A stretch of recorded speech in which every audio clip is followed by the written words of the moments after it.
Assalamualaikum warahmatullahi wabarakatuh. Hari ini kita masuk lagi ke pertemuan 10. Topik hari ini yang akan Ibu ajarkan itu berkaitan dengan persediaan. Kan kemarin pertemuan 9 sudah piutang, jadi sekarang kita berpindah ke persediaan. Materi akan Ibu bahas mulai dari definisi persediaan. Jadi persediaan itu masuk dalam aktiva lancar yang ada di perusahaan, kemudian aktiva itu adanya di laporan posisi keuangan. Nah, tidak semua akun yang ada dalam aktiva itu adalah persediaan. Dan tidak semua barang yang ada di perusahaan itu juga masuk dalam kategori persediaan. Jadi, barang yang masuk ke dalam klasifikasi persediaan itu memiliki syarat, di mana syaratnya itu barang tersebut dimiliki perusahaan, tetapi untuk dijual ataupun untuk dikonsumsi tidak termasuk.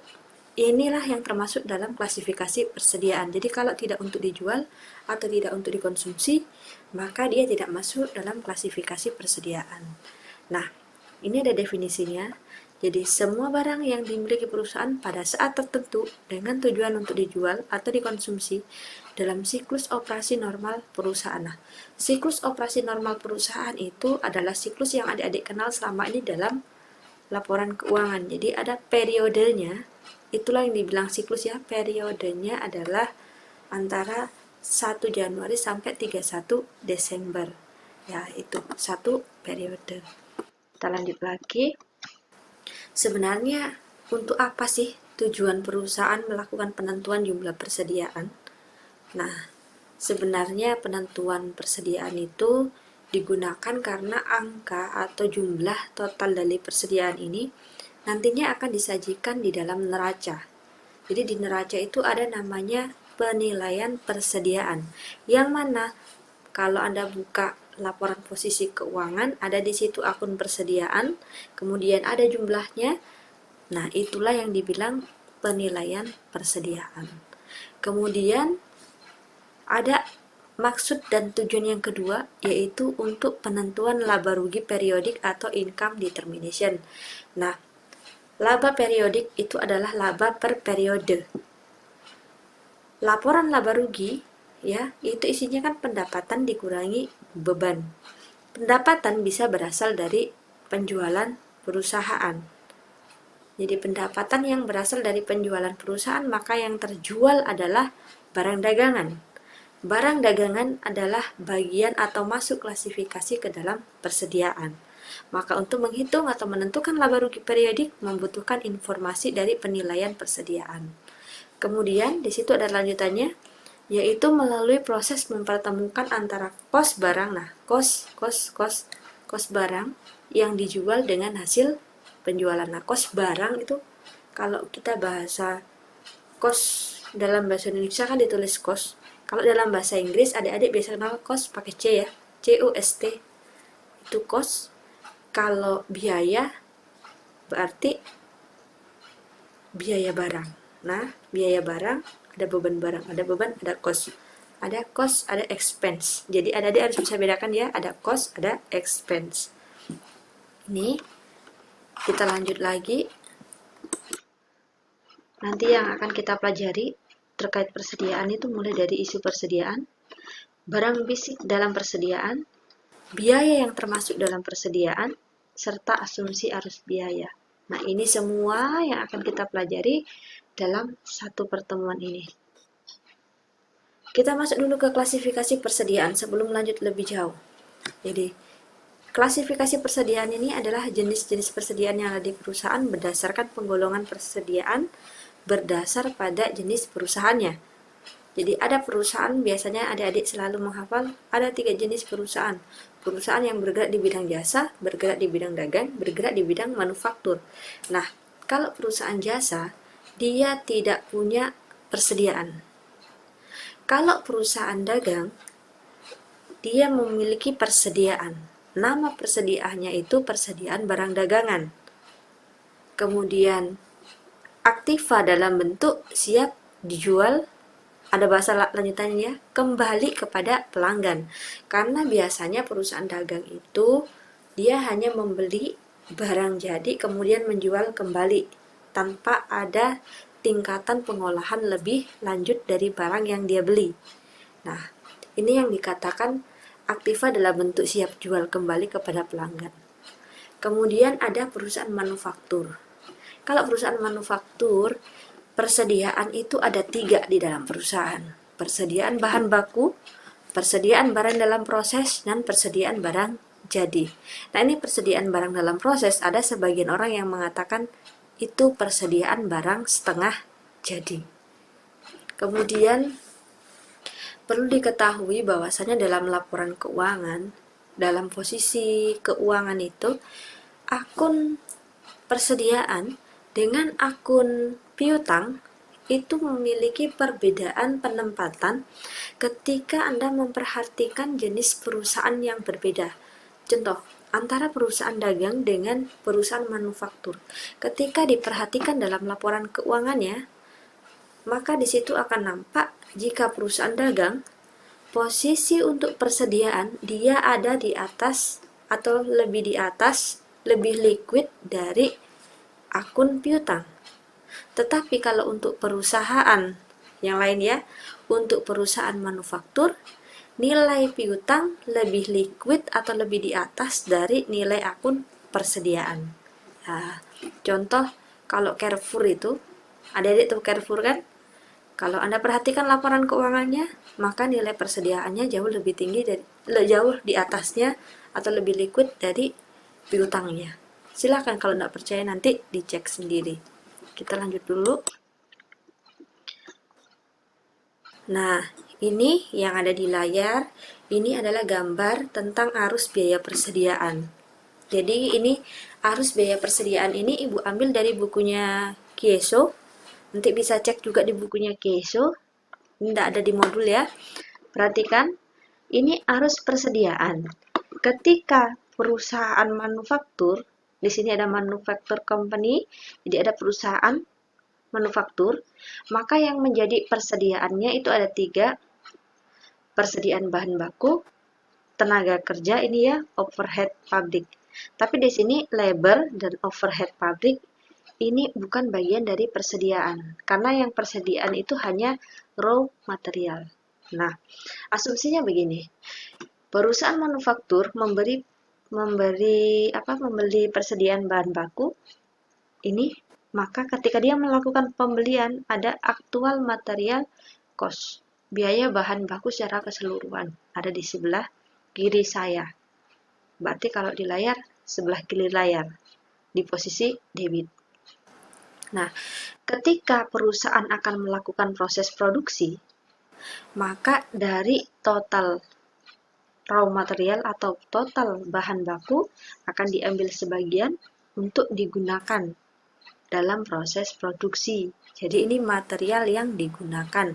Artinya tidak semua material di sini akan digunakan kan?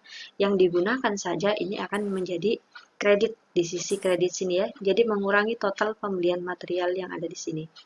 Maka yang digunakan ini akan digabung dengan biaya labor atau biaya tenaga kerja yang betul-betul terjadi untuk satu kegiatan proses tersebut atau proses produksi tersebut, ditambah dengan pengeluaran overhead yang betul-betul terjadi ketika masa proses produksi.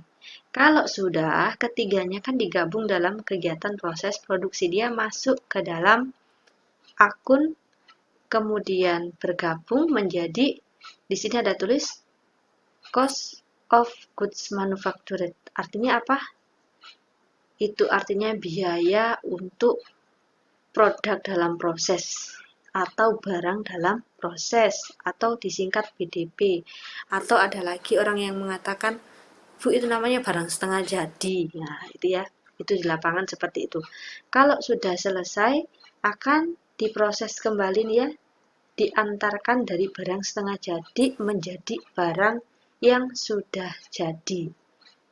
Nah, barang yang sudah jadi ini memiliki harga pokok penjualan.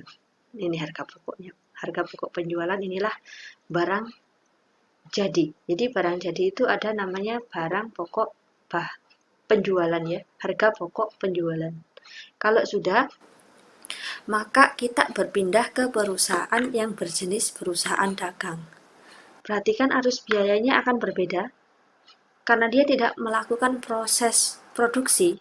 Karena perusahaan dagang hanya membeli barang yang sudah jadi, kemudian menjualnya kembali, maka di sini asumsinya berasal dari harga pokok pembelian, kemudian berubah menjadi harga pokok penjualan. Nah, ini harga pokok penjualan. Ini adalah arus biaya dari perusahaan berjenis perusahaan dagang. Ya, ini adik-adik bisa perhatikan sendiri perbedaannya dengan arus biaya persediaan pada perusahaan manufaktur. Kita lanjut lagi ya. Berikut ini materi terkait masih aliran biaya persediaan, tetapi dengan asumsi lanjutan bahwasanya setelah disingkat maka akan jadi seperti ini.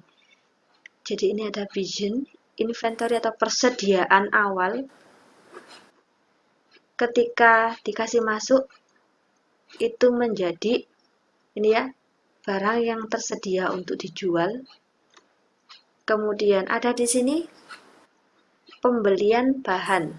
Jadi ini ada biaya pembelian bahan atau harga pokok pembelian, itu juga akan menjadi yang namanya barang tersedia untuk dijual. Jadi barang tersedia untuk dijual, barang tersedia siap dijual di perusahaan itu terdiri atas dua. Yang pertama itu persediaan awal, yang kedua itu adalah barang yang dibeli atau harga pokok pembelian barang atau tambahan barang yang dibeli. Itu sama ya istilahnya ya. Kemudian kalau sudah ada barang yang tersedia dijual, maka sudah bisa untuk diperhitungkan berapa harga pokok penjualan. Ini harga pokok penjualan yang warna biru di bawah ini. Nah, nanti setelah dikurangi harga pokok penjualan, maka akan nampak berapa ya. Jadi berapa persediaan akhir yang akan tersisa. Ini ending inventory artinya persediaan akhir. Nah, logikanya begini. Persediaan awal ditambah pembelian akan ada namanya barang tersedia untuk dijual. Kemudian dari barang tersedia dijual akan ada namanya itu harga pokok penjualan. Selanjutnya berapa yang terjual akan memunculkan sisa, namanya persediaan akhir.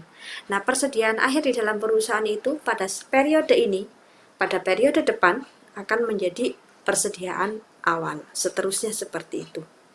Ya. Jadi perusahaan kemudian perlu memperhatikan lagi selain arus biaya juga jenis-jenis sistem untuk mempertahankan catatan persediaan atau dalam artian pengendalian persediaan itu seperti apa. Yang pertama itu sistemnya bisa memilih antara perpetual atau periodik tergantung dari jenis bidang perusahaannya apa, kemudian bagaimana persediaannya di dalam perusahaan. Kita lanjut. Ada lagi masalah dalam persediaan itu terkait dengan barang-barang persediaan yang ada di perusahaan. Jadi yang pertama itu ada namanya barang konsinyasi. Barang konsinyasi itu tidak semua barang yang berada di gudang atau toko bisa diakui menjadi milik perusahaan. Kalau bahasa saya itu sering saya bilang sama mahasiswa bahwasanya ini adalah barang titipan. Jadi kalau ada mahasiswa bilang barang titipan, Bu, ini punya toko, bukan, ini barang titipan. Nah, barang titipan ini dimaksud adalah barang konsinyasi. Bahwasanya barang ini, kalau ini ya, perhatikan ya, ada tertulis di sini, sebaliknya barang yang sifatnya consignment out yang sampai dengan tanggal neraca belum terjual harus dicantumkan di neraca. Artinya barang titipan itu adalah milik penjual. Sebuah perusahaan manufaktur dia membuat barang, kemudian untuk memasarkannya dia perlu menitipkan di gudang atau di toko. Selama barang itu belum laku, kalau toko itu bukan punyanya tapi tokonya punya orang lain, tetap perusahaan yang membuat barang harus mengakui barang itu sebagai persediaan perusahaan di dalam neraca laporan keuangannya. Kenapa? Karena barangnya belum laku. Nah, itu namanya barang konsinyasi. Kemudian ada barang dalam perjalanan. Nah, barang dalam perjalanan ini seakan-akan barang itu keluar dari perusahaan menuju ke suatu tempat. Nah, ini kan barang dalam perjalanan tapi belum tiba di tempat tujuan. Nah, ini juga menimbulkan masalah pengakuan. Untuk itu ada kesepakatan yang perlu disepakati antara penjual dengan pembeli. Ada namanya syarat. Nah, syaratnya itu shipping point dengan destination. Kalau shipping point artinya begitu barang itu sudah masuk ke pengiriman, itu adalah milik pembeli. Kemudian ada destination, ya.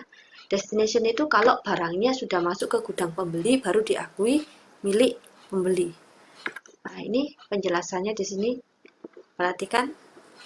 Berdasarkan perjanjian ini, kalau shipping point, apabila ada barang yang masih dalam perjalanan, maka diakui menjadi milik pembeli, sehingga harus tampak di neraca. Kemudian kalau destination, kalau di sini tertulis barang yang dibeli secara sah menjadi milik pembeli saat barang tersebut sampai di gudang pembeli. Jadi barang dalam perjalanan tidak boleh diakui sebagai hak milik, gitu ya. Barang dalam perjalanan nggak boleh diakui sebagai hak milik, nunggu sampai ke gudangnya pembeli baru itu miliknya pembeli. Pembeli boleh mengakui di neracanya, penjual boleh melepaskan dia dari neracanya. Itu bahasanya seperti itu. Lanjut, kita masuk ke sistem pencatatan persediaan. Tadi saya sudah jelaskan sistem pencatatan persediaan itu ada dengan perpetual. Nah, ini ya, sistem periodik dengan sistem perpetual. Kalau sistem periodik, berdasarkan sistem ini, persediaan ditentukan dengan melakukan perhitungan fisik terhadap persediaannya. Persediaannya apa? Dihitung jumlahnya. 1, 2, ya, itu namanya perhitungan fisik. Jadi ada berapa total persediaan Pepsodent di dalam gudang. Kemudian yang didisplay di toko, maka perhitungannya ada berapa. Nah, ini namanya perhitungan fisik. Fisiknya dilihat, total barangnya dilihat. Nah, dalam sistem ini pencatatan terhadap mutasi persediaan tidak selalu diikuti. Oleh karena itu, prosedur perhitungan fisik persediaan pada akhir periode harus dilakukan mandatory prosedur untuk dapat menentukan fisik persediaan yang akan dilaporkan dalam laporan keuangan. Hasil perhitungan fisik ini dipakai sebagai dasar penentuan nilai persediaan. Kemudian ada namanya sistem perpetual. Pencatatan terhadap mutasi persediaan selalu diikuti secara konsisten dengan mencatat semua transaksi yang menyebabkan berkurangnya atau bertambahnya persediaan. Perhitungan fisik persediaan menjadi tidak wajib diselenggarakan atau mandatory prosedur. Jadi ada yang menunggu sampai satu periodik. Jadi nanti dihitung pada akhir periode. Sebenarnya sisa berapa persediaan? Dari awalnya beli berapa, terakhir sisa berapa. Kalau perpetual itu dia rajin mengupdate nilai-nilai persediaan dia. Jadi berapa hari ini, nanti ada transaksi lagi langsung dikurangi lagi, ada pembelian lagi langsung ditambahkan lagi, ya seperti itu. Itu bedanya antara sistem periodik dengan sistem perpetual. Kemudian ada asumsi arus biaya. Perhatikan, ini yang ada dipelajari dulu waktu pengantar 2, bagaimana cara menghitung persediaan dengan menggunakan metode identifikasi khusus, LIFO, FIFO, average. Saya rasa adik-adik sudah paham, tapi kita flashback sedikit aja. Jadi identifikasi khusus itu menentukan secara khusus yang mana persediaan dan yang mana akan dijual, yang mana jenisnya, yang mana jumlahnya, harganya, unitnya, dan yang mana mau dikeluarkan. Kemudian kalau FIFO itu first in, first out. First in, first out itu artinya barang masuk duluan, ya, akan keluar terlebih dahulu. Kemudian last in, first out. Barang yang terakhir masuk itu yang pertama dikeluarkan. Kemudian ada average rata-rata, jadi barang masuk pertama dengan yang kedua dijumlah di rata-rata, dan seterusnya seperti itu untuk mendapatkan nilai barang yang akan dikeluarkan. Nah, berbeda antara aliran cost fisik barang dengan cost-nya ya. Jadi fisik barang dengan biayanya itu berbeda alirannya. Bukan artian kalau dia memperhitungkan biaya maka barangnya juga harus yang itu ya, bukan. Tapi melihat kalau dia FIFO, first in first out, yang dilihat adalah harga barang pertama masuk, itu yang digunakan untuk menghargai ya, untuk memberikan harga pada barang yang akan dijual pertama. Kalau last in first out berarti harga barang yang mengikuti masuknya barang terakhir itu yang akan digunakan untuk menjual barang pertama kali kalau barang itu dikasih keluar. Ini bedanya barang dengan arus biaya. Nanti akan kita lihat bedanya. Kita lanjut dulu. Nah, ini perlu adik ketahui alasan kenapa ada FIFO, LIFO, dan average. Ada 3 metode ini bukan cuma terkait bahwasannya metode itu berbeda terhadap fisik, tetapi kalau dalam arus biaya itu memiliki perbedaan terhadap penilaian akhir dari laporan keuangan. Kenapa? Karena ada 2 laporan yang akan terpengaruh, yaitu neraca dengan rugi laba. Asumsinya begini, persediaan itu ada penentuan nilainya di dalam neraca karena dia bagian dari kekayaan perusahaan. Nah, persediaan itu juga menjadi dasar perhitungan untuk pendapatan rugi atau laba. Nah, yang jadi masalah di sini adalah apa yang terjadi jika Anda melaporkan menggunakan metode FIFO, Anda melaporkan atau menyajikan dengan menggunakan metode LIFO dan average. Kalau Anda menggunakan metode FIFO, maka first in first out ya, harga barang pertama masuk itu yang akan dikasih keluar untuk barang yang pertama kali terjual, konsisten. Nah, ini menggambarkan harga pokok penjualan yang tidak sebanding dengan harga pasar. Untuk rugi labanya ya, menggambarkan harga pokok penjualan yang tidak sebanding dengan harga pasar. Dalam hal ini, laba akan dinilai terlalu besar. Kenapa bisa? Itu kan rumusnya, kalau Anda mau menilai laba, pendapatan penjualan. Nah, pendapatan penjualan didapat dari persediaan barang awal, kemudian pembelian, kemudian di situ ada persediaan akhir dengan harga pokok penjualan. Kalau Anda gunakan FIFO, maka harga yang akan mendasari nilai itu menjadi lebih kecil. Logikanya, barang yang keluar di awal itu ketika dia menghitung atau dihitung menggunakan time of money, semakin ke depan itu nilainya akan semakin kecil. Nah, itu yang menyebabkan bahwasanya harga barang di awal itu akan cenderung lebih kecil, sehingga menyebabkan nilai yang melekat di barang yang terjual juga kecil, menyebabkan keuntungan akan, dalam hal ini laba dinilai terlalu besar ya. Laba dinilai terlalu besar. Jadi nilai penjualan terhadap harga barang yang melekat itu dia membesar, maka akan menimbulkan laba penilaian terlalu besar. Harga jualnya terlalu tinggi, dikurangi harga barang pembeliannya rendah, karena dulu waktu awal dibeli rendah. Nah, itu labanya terlalu besar. Kemudian apa yang terjadi di neraca? Maka di neraca itu menggambarkan nilai yang mendekati harga pasar, harga yang bisa direalisir. Jadi untuk menghitung persediaan dengan menggunakan metode FIFO, di neracanya itu menyebabkan harga bisa direalisir, dianggap mendekati harga yang sebenarnya atau harga pasarnya, harga wajarnya ya. Kemudian kita masuk ke LIFO. Kalau LIFO itu sebaliknya, kalau perusahaan menggunakan LIFO, maka menggambarkan harga pokok penjualan yang mendekati harga pasar. Dalam hal ini, laba dinilai wajar. Kemudian menggambarkan nilai persediaan yang terlalu kecil. Kalau nilai persediaan kecil, berarti nilai aktiva dalam total aktiva di dalam neraca itu juga kecil. Kemudian ada average. Di average, kalau average yang digunakan itu, maka menggambarkan harga pokok penjualan yang mendekati harga pasar, tetapi lebih kecil daripada LIFO. Dalam hal ini, laba dinilai lebih besar daripada LIFO, tetapi lebih kecil dari FIFO.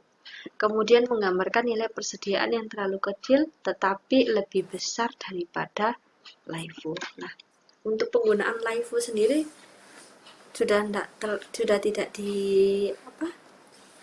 tidak dianjurkan kebanyakan menggunakan FIFO. Ada alasannya. Mengapa?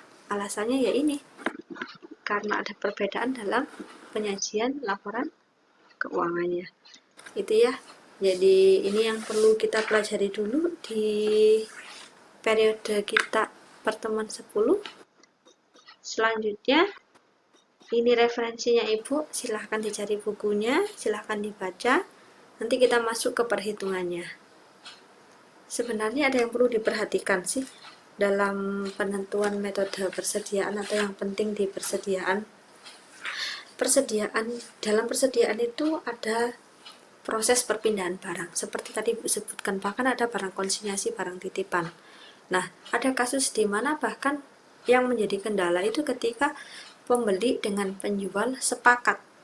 Ketika persediaan dari satu perusahaan dipindahkan ke perusahaan yang lain, di sini ya pembeli dengan penjual, tetapi ternyata dengan perjanjian khusus di mana barang itu hanya berpindah sementara waktu, dijual sementara waktu, yang bakalan dibeli sama penjualnya kembali. Nah, ini namanya parking transaction. Nah, parking transaction ini tidak dianjurkan dan tidak diperbolehkan karena seakan-akan ini hanyalah pengelabuan saja, hanya sementara waktu ingin mengeluarkan beberapa nilai persediaan dari satu perusahaan kemudian memindahkannya ke persediaan yang lain. Nah, ke persediaan perusahaan yang lain ini seakan-akan ada pengelabuan dalam laporan keuangan, makanya tidak dianjurkan. Ini salah satu contoh saja masalah terkait persediaan. Silahkan adik-adik cari sendiri. Jika ada informasi yang lebih memungkinkan untuk didiskusikan, saya siap mendiskusikan dengan adik-adik. Terima kasih. Assalamualaikum warahmatullahi wabarakatuh.